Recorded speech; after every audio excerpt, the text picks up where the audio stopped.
Hey guys, what's up? It's Travis, coming at you with another sermon. Today we're just going to look at a topic. I had originally kind of should have done the one that I had in mind before this, but last night I kind of really got an overwhelming sense from God that this is the direction we need to go. So I was originally going to talk solely about faith, kind of get a background this week, what faith is, and then build into this sermon that I've got scheduled now for next week. But I really just had this overwhelming sense, like, we need to talk about Daniel in the lion's den today. So what we're going to do, I'm going to give you some really brief background about Daniel, and then we're going to jump into Daniel chapter 6. So I encourage anybody, read through the book of Daniel first, get the background to where we're going, because it just makes the story that much more just amazing. And the theme today is really very simply is that we're all going to have struggles. Every one of us are going to have struggles. It's what we do, really to get out of those struggles. So Daniel, a little background, he was taken from his home at an early age. Him and a select few individuals, they were going to basically be trained up to be the ultimate soldiers for King Nebuchadnezzar. And, Daniel, he stood out because he was a man of God. And he was just known for his intentionality and known for just being someone that did what he said he was going to do. And eventually got to the point where a lot of people didn't like that because he was, really, really starting to get the positive attention and stand out, which makes sense because he's a man of integrity. He never stopped praying. He did everything just as he was supposed to do. And that is what the adversaries used against him. Sorry, you can probably hear Peyton upstairs. Not guaranteeing there's not going to be any screaming in this video because kids have been a little special. Anyway, so we're going to pick that up in chapter 6, right? Daniel, he's really standing out. He's made his way to be one of the, it says in Daniel chapter 6, verses, I think it will go 1 through 4 to start. It says, "It pleased Darius to appoint 120 satraps to rule throughout the kingdom, with 3 administrators over them. One of them was Daniel. So out of those 120, Daniel was one of 3 that got to oversee those 120. The satraps were made accountable to them, and the king might not, so that the king might not suffer loss. Now Daniel was so distinguished himself among the administrators and the satraps by the exceptional qualities that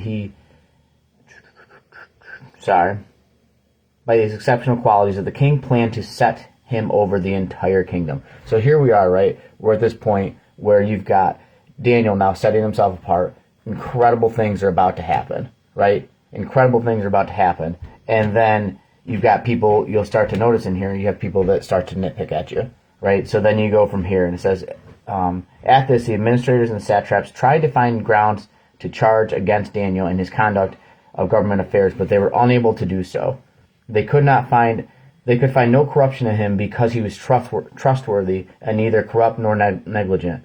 Finally, the men said, 'We will never find any basis for charges against this man Daniel unless it has something to do with the law of God.'" I want you guys to catch that for a second, right? These guys tried and tried and tried to find something against Daniel they could hold over his head, and they couldn't. That's the ultimate standard. And then he was a man of God so much that they said, wait a minute, Daniel prays literally religiously. So the only way that we're going to be able to get something against Daniel is if we test his faith, right? And that's where the theme that I want to go to today. Daniel was getting ready to have an ultimate breakthrough. He was setting himself out. He was doing things that were absolutely incredible, right? And then people started to plot against him. And then we get to this further point here, to where I'm going. Hang on a second. It's kind of bad. I had it here and then... Okay, so then we get to a certain point here, and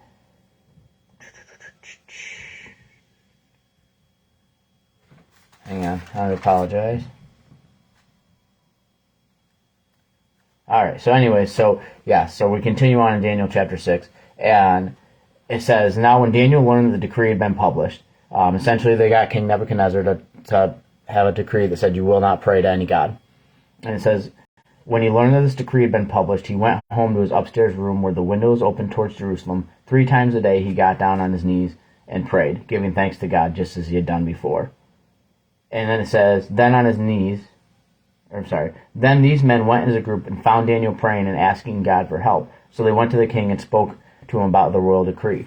So again, they see Daniel doing something great, And the next thing you know, they're ratting on him, right? Daniel was on the verge of breakthrough. This is what I want you to catch. I'm going to say it over and over again. Daniel was on the verge of something special.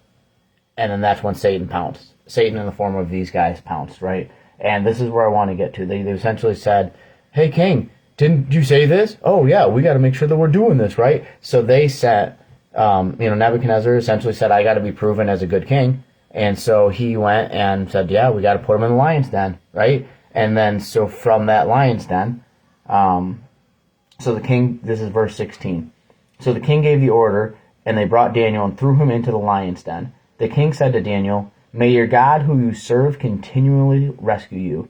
A stone was brought and placed over the mouth of the den, and the king sealed it with his own signet ring and with the rings of his nobles, so that Daniel's situation might not be changed, right? Essentially, the king was like, I don't want to see it. Something bad's going to happen, and that's just how it's going to be.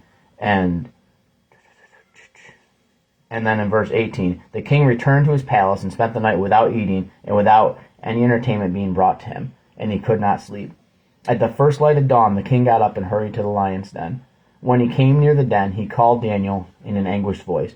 Daniel, servant of the living God, has your God, whom you serve continually, been able to rescue you from the lions? Daniel answered, this is what I want you to gather. Daniel answered, may the king live forever. And God sent his angel, and he shut the mouths of the lions. They have not hurt me, because I have been found innocent in his sight, nor have I ever done anything wrong before your majesty. So again, you've got somebody here. This is really, guys, just so important for us to take out of this, because really, any chance that you have to start doing something good, your faith will be tested. Your faith will be tested continuously. And Daniel was on the verge of breakthrough. Daniel remained faithful to God. In times where everyone said, just, walk away, walk away, walk away. Daniel said no. He stood firm and he remained faithful to God and was literally put in the lion's den. And darn it all, doesn't it sometimes feel like in life we're stuck in a lion's den where we just can't get out of an impossible situation?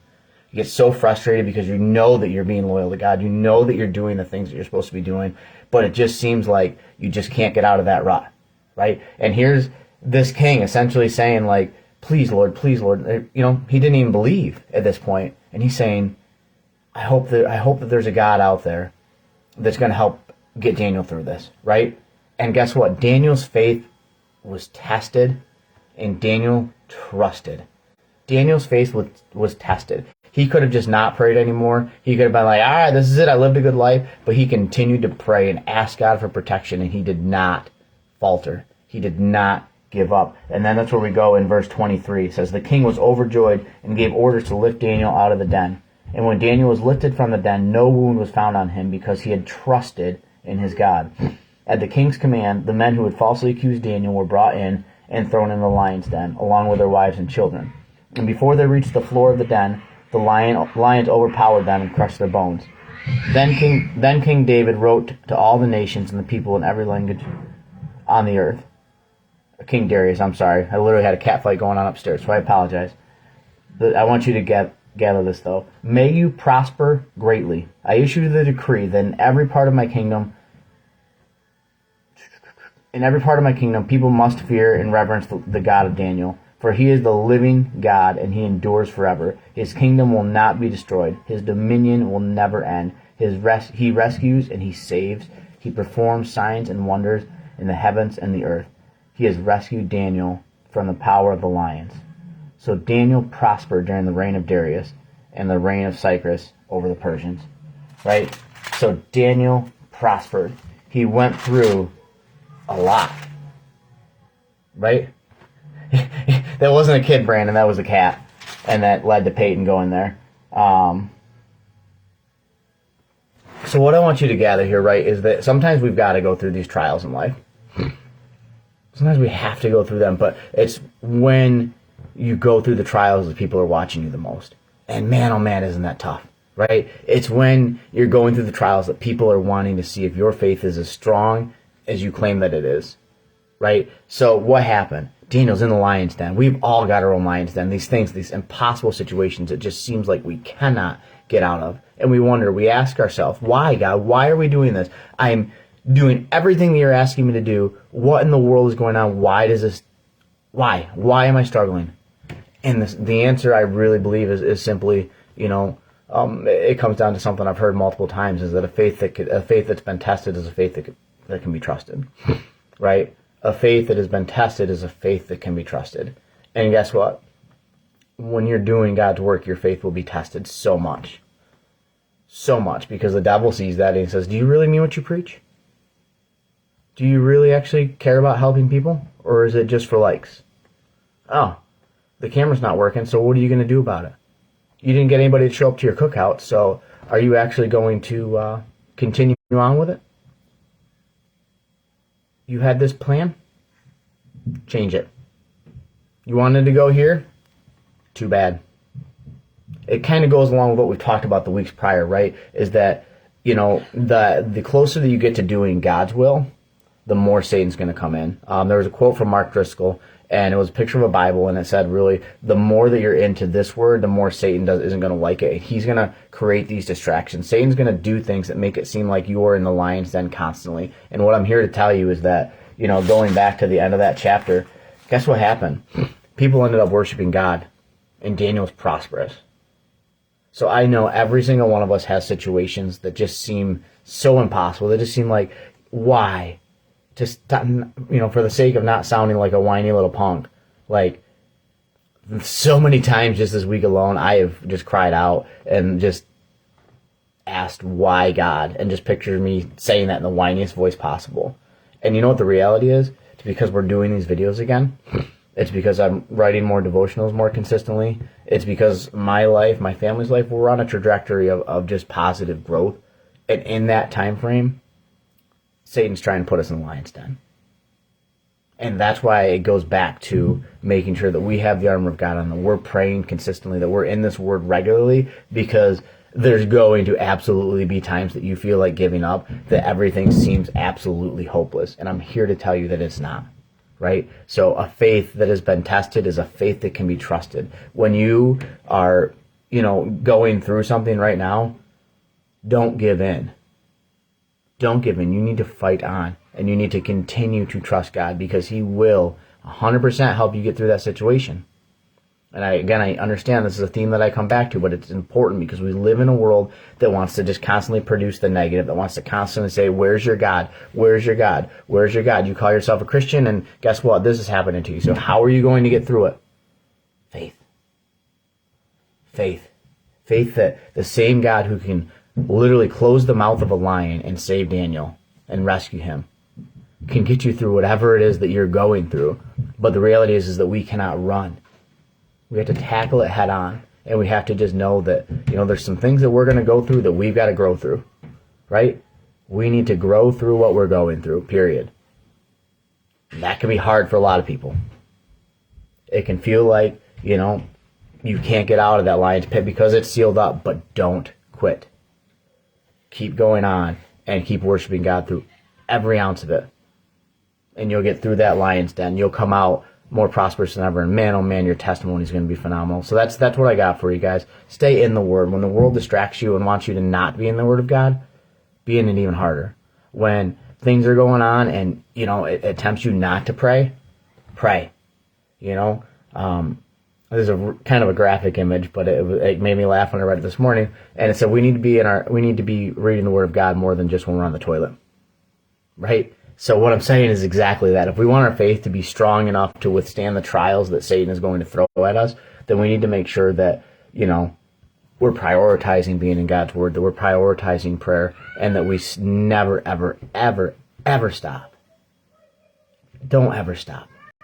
And maybe next week we'll talk just about the first concept of faith, but I really felt like today we had to just kind of dig into the Word of Daniel, just because... that's just the reality. The closer and closer you draw to God, the more Satan is going to try to divide you. But we're not going to let that happen. We will stand firm. We will pray. We will continue to worship God when the world says that we're crazy, and we'll watch absolute breakthroughs happen. That's my challenge for you guys. Just pray, watch the breakthroughs happen. Have a good week. Peace out.